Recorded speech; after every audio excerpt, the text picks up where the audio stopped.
आप सभी लोगों को मेरा नमस्कार। जय माँ चंडी, जय शंकर। मैं आप सभी लोगों को और एक नए वीडियो में स्वागत करता हूं।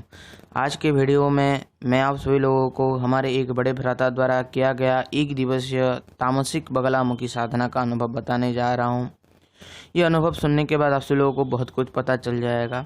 साधना और अनुभव के अंत में मैं आप सभी लोगों को कुछ ज्ञान भी दूंगा ताकि आप अपने साधना जीवन में आगे बढ़ सकें। तो चलिए शुरू करते हैं आज के वीडियो को और जानते हैं इस अनुभव के ऊपर। मैं उन बड़े भ्राता का नाम नहीं ले रहा हूँ, बस उनका अनुभव सीधा मैं आपको बताता हूँ।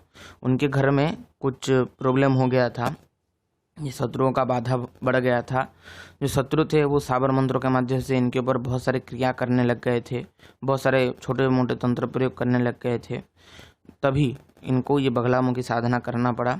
एक तरह से बोल सकते हैं कि जायदाद के केस में इन्होंने ये साधना किया था और ये सही थे, ये गलत नहीं थे, ये सही थे और इनका जो पक्ष था ये सही पक्ष था, इसीलिए इनको बगलामुखी साधना में सक्सेस भी मिली। तो क्या था साधना, मैं आपको बताता हूँ। तो जब इनके घर में ज़्यादा प्रॉब्लम शुरू हो गया तो ये इनके गुरु के पास गए और गुरु से वार्तालाप किया। तो उनके गुरु ने बताया कि तुमको इस समय माता पिताम्बरा की उपासना आराधना करनी चाहिए।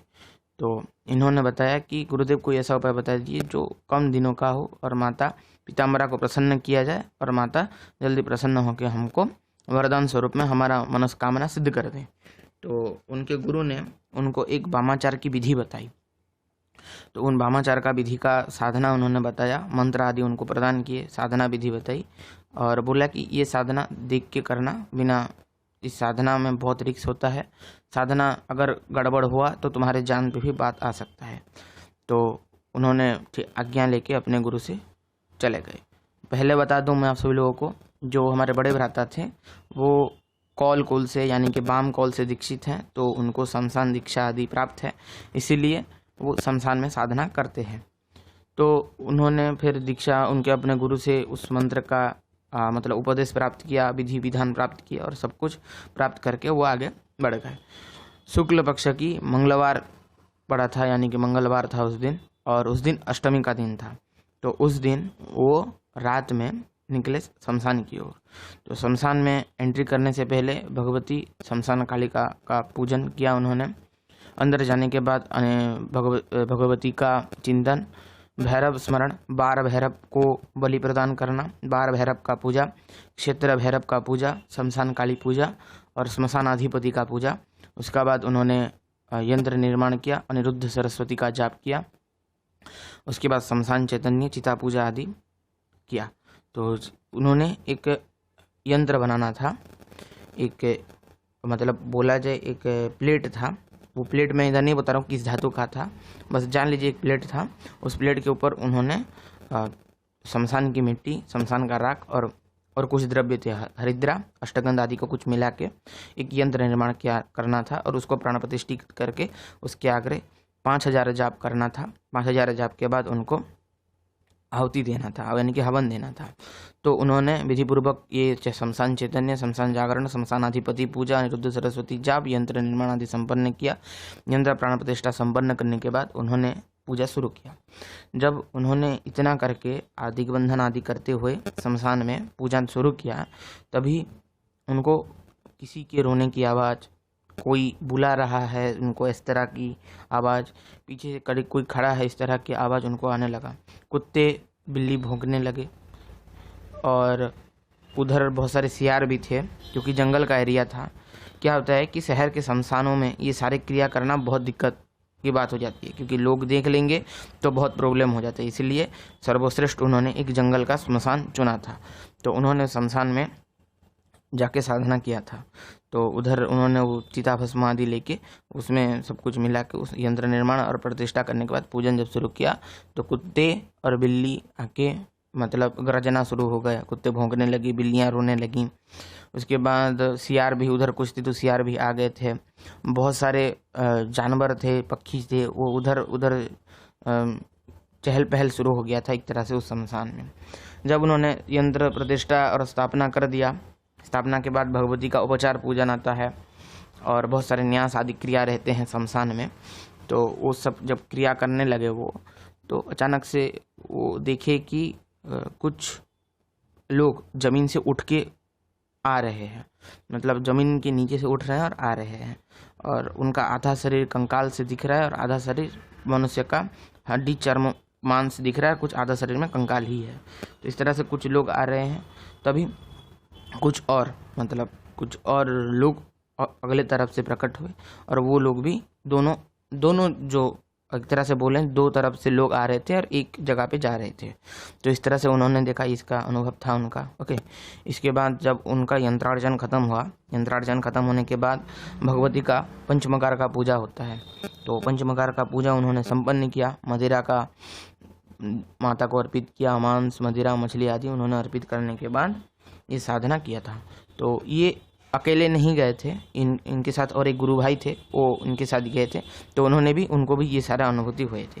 तो जो गुरु भाई थे उन्होंने क्या किया था कि वो इनके लिए रक्षा मंत्र का जाप कर रहे थे पूरे साधना के दौरान, और ये जो मेरे बड़े भ्राता थे ये उधर अपनी क्रिया में संपन्न कर रहे थे। तो देखिए, शमशान साधना अकेले करना बहुत कठिन होता है। तो इसीलिए दो लोगों को लेके ही एक शमशान साधना संपन्न होता है। इसी तरह से एक आपके लिए रक्षा मंत्र का जाप करता रहेगा, और दूसरा जो आपका शमशान में आप जो दूसरे होंगे आप पूजा करते रहेंगे। तो दोनों तरफ से आपका सेफ्टी बना रहेगा और वो सारी चीज़ें चलता रहेगा, आपका क्रिया आदि संपन्न होते रहेंगे। तो जब इनका पंचमकार का भोग देने लगे तो बहुत सारे प्रेत, शायद प्रेत ही थे, उन्होंने प्रॉपरली मेरे को बताया नहीं कि क्या थे, लेकिन बहुत सारे ऐसे जानवर थे जो इनकी तरफ दौड़ने लगे। इन्होंने जो बहुत बड़ा सुरक्षा घेरा बनाया था, अपने क्षेत्र के हिसाब से सुरक्षा घेरा बना लिया था शमशान के अंदर, जिसके वजह से वो प्रेत उधर ही रुक जाते थे और चिल्लाने लग जाते थे और बोलते थे कि हमको भोग दो, हमको खाना है, हमको भोग दो। तो इस तरह से वो बोलने लग जाते थे उस समय। तो उन्होंने उस तरह से बिना उनको अनदेखा किए, क्योंकि वो पहले से ही शमशान साधक थे, तो इन सारी चीज़ों का अनुभूति था उनको। तो उसके बाद ये उस साधना उस पंचमकार पूजा संपन्न किए और जाप में लगे। जाप में इनको 5000 मंत्रों का जाप करना था। 5000 मंत्रों में जो जाप करना था इनको, वो पीले हकीक की माला से इनको जाप करना था। तो वो अपने साथ ले गए थे पीले आसन, और पीले हकीक की माला पे बैठ के इन्होंने जाप किया। तो जब उन्होंने जाप करने लगे, करीबन 3000 जाप हो गया था, और इनको बहुत गंदी बदबू आने लगी। मतलब एक तरह से चीज अगर बोलें तो ब्रह्मांड की सबसे दुर्गंध चीज़ की बदबू आने लगी। वो ऐसा बोलते हैं कि उनको बहुत खतरनाक ऐसी स्मेल आने लगी जो वो सह नहीं कर पा रहे थे। तो उस तरह का स्मेल आने लगा। फिर उन्होंने क्या किया कि वो जो अपने कंधे में उत्तरी लिए होते थे, तो उस उत्तरी को अपने नाक में बांध दिया और मुंह में बांध के उसके बाद वो फिर से जाप में लग गए थे। तो ये सारे कुछ क्रिया होते हैं शमशान में। जब आप साधना करते हैं तो अपने माइंड सेट को भी एक स्ट्रॉन्ग रखना होता है कि हर परिस्थिति के लिए आप तैयार रहें। तो इस तरह से शमशान में साधना होता है। तो उन्होंने बांध लिया और जाप में फिर से लग गए। जाप खत्म होते होते उन्होंने देखा कि जिन लोगों ने उनके ऊपर कुछ प्रयोग किए थे, तो वो लोग उन्होंने देखा कि कुछ लोग उनका एक को स्ट्रेचर पे लिटा के ले जा रहे हैं, और एक बंदा था तांत्रिक जैसा दिख रहा था, काले कपड़े उसने पहन रखे थे। तो वो उनके खुली आंखों से वो देख रहे थे। वो एक तरह से इमेजिनेशन था, या फिर एक तरह से स्क्रीन में जैसे हम टीवी में देखते हैं, वो अपनी खुली आंखों से देख पा रहे थे वो चीज़ें कि एक को स्ट्रेचर में लिया जा रहे थे, एक जो बंदा था उसका एक पैर गायब हो गया था और वो बंदा घिसट के आगे जा रहा था। उन्होंने ऐसा देखा। उसके बाद मंत्र जाप संपन्न किया। मंत्र जाप संपन्न करने के बाद उनका हवन देना था। हवन में क्या था कि प्रत्येक 108 आहुति के अंदर आपको माता को सूरा और एक मछली का भोग अर्पित करना था हवन में। जो मछली का भोग था, मछली के अंदर आपको हवन सामग्री देना था उनको। तो मछली को काट के उन्होंने हवन सामग्री दे रखी थी, भर रखी थी मछली के अंदर, और उसको सील कर दिया था। तो इनको करीबन 5 माला का हवन इनको देना था। तो उन्होंने चिताग्नि जलाया। चिताग्नि में क्रव्याद अग्नि का आवाहन, क्रव्याद अग्नि पूजन आदि संपन्न करके, यम पूजन आदि जो भी क्रिया होता है उसमें वो संपन्न करके उन्होंने फिर आहुति देना, भगवती का आवाहन करके आहुति देना शुरू किया। जब आहुति देने लगे तो उस जगह पे एक आध्यात्मिक विस्फोट हुआ। बहुत जोरों जोरों से तेज हवाएं चलने लगी और बहुत सारे जानवर थे जो इनकी तरफ और तेज़ी से दौड़ के आने लगे, आते थे और घेरे के आगे रुक जाते थे और फिर उधर से आगे मतलब उनकी ओर लौट जाते थे। तो इस तरह से होने लगा। आध्यात्मिक विस्फोट एक हुआ उस जगह पे। इसको आध्यात्मिक विस्फोट ही बोलते हैं, जब साधकों के भाषा में इस चीज़ को आध्यात्मिक विस्फोट बोलते हैं। तो इस तरह से उन्होंने वो हवन संपन्न किया। जब एक माला कंप्लीट होता था तब वो शराब का एक प्याला और एक मछली हवन में अर्पित करते थे माता को, और वो हवन की अग्नि बहुत ज़ोरों से भड़क जाती थी उसी समय ही। तो इस तरह से उन्होंने 5 माला का आहुति और संपन्न खत्म किया। आते वक्त उन्होंने फिर से शमशानाधिपति का बलि, माता शमशान कालिका का बलि, और शमशान में जो बार भैरव होते हैं, क्या होता है कि बहुत लोगों को नहीं पता होता है कि बोलते हैं हम शमशान साधक हैं, उन लोगों को, बहुत कम लोगों को ही ये तंत्र के ऊपर पता होता है कि जो शमशान में हर एक बार, मंगलवार, सोमवार से लेकर रविवार तक जितने 7 बार होते हैं, उन 7 बारों में अलग अलग भैरव अलग अलग दिशाओं में वास करते हैं, और बिना उन भैरवों के बलि और उपासना के आप शमशान में साधना नहीं कर सकते। ये भी बहुत कम लोगों को पता रहता है। तो उन्होंने उस बार भैरव को बलि दिया। बलि देने के बाद उनका जो तर्पण था, तर्पण संपन्न किया। तर्पण खत्म करने के बाद सारा सामान को विसर्जित किया, सब यंत्र आदि को विसर्जित किया। विसर्जन करने के बाद सब जगह साफ कर दिया। साफ करने के बाद वो अपने पहले वो घर को लौटने लग गए थे। तो घर को लौटने से पहले उन्होंने बीच में एक मंदिर है, शिव मंदिर, तो उधर उसके साइड में एक तालाब है, तो उन्होंने रुका। रुकने के बाद उन्होंने फिर जो उधर तालाब में नहा धोया। अपने जो पहने थे कपड़े, शमशान में जो साधना करते वक्त पहने थे दोनों ने कपड़े, उसको विसर्जित कर दिया। नया कपड़ा पहना, मंदिर में गए। मंदिर में उस दिन उन्होंने दोनों मिलके 10,000 महामृत्युंजय का जाप किया। जाप करने के बाद वो अपने घर को लौट आए। आने के 1 दिन के बाद जिन लोगों ने उनके ऊपर प्रयोग किया था, एक का एक्सीडेंट हो गया था, जिसके वजह से उसकी रीढ़ की हड्डी टूट गई और वो बंदा एक तरह से पैरालिसिस में चला गया। और जो तांत्रिक ने प्रयोग किया था उसका क्या हुआ कि वो किसी मतलब ऐसे जगह पे था जहाँ पे बहुत सारे पेड़ थे और बांस के रखे हुए थे, जिसके वजह से वो बांस के पेड़ कटे हुए जो रखे हुए थे वो उसके ऊपर गिर गए, जिसकी वजह से उसका जो लेफ्ट पैर था वो लेफ्ट पैर का पूरा हड्डी मतलब चूरा हो गया। और जब उसने डॉक्टर को दिखाया तो डॉक्टर ने बोला कि पैर काटना पड़ेगा अभी बोल दिया था। तो इस तरह से इनका अनुभव था। और उसके बाद उनका जो जमीन जायदाद का जो भी मामला था वो सॉल्व हो गया था। ये भगवती की उपासना यानी कि माता पीताम्बरा की शमशान साधना का एक अनुभव मैंने आपको बताया।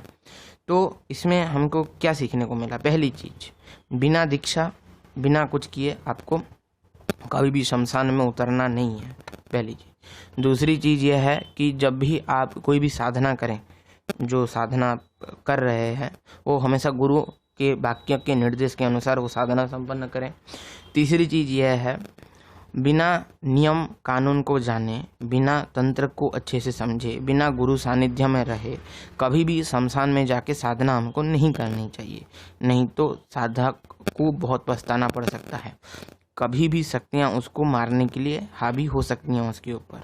तो इसीलिए हमेशा साधक को चाहिए गुरु सानिध्य में गुरु ज्ञान लेते हुए, तंत्र को समझते हुए वो शमशान साधना संपन्न करे। तो यही था कुछ आज का वीडियो। अगर आप सभी लोगों को अच्छा लगता है तो लाइक कर दें वीडियो को, शेयर कर दें, सब्सक्राइब कर दें। जो लोग नए हैं सब्सक्राइब करके घंटी वाला बेल आइकन ऑल पे सेट कर दें, ताकि मैं जो भी वीडियो अपलोड करूं उसका नोटिफिकेशन आप सभी लोगों तक पहले पहुंचे।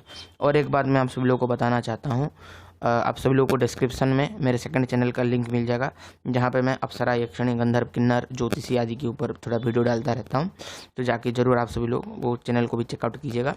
तो आज के लिए वीडियो इतना ही था। सभी को मेरा नमस्कार। जय माँ चंडी, जय शंकर। मिलता हूँ आप सभी लोगों को और एक किसी नए वीडियो में।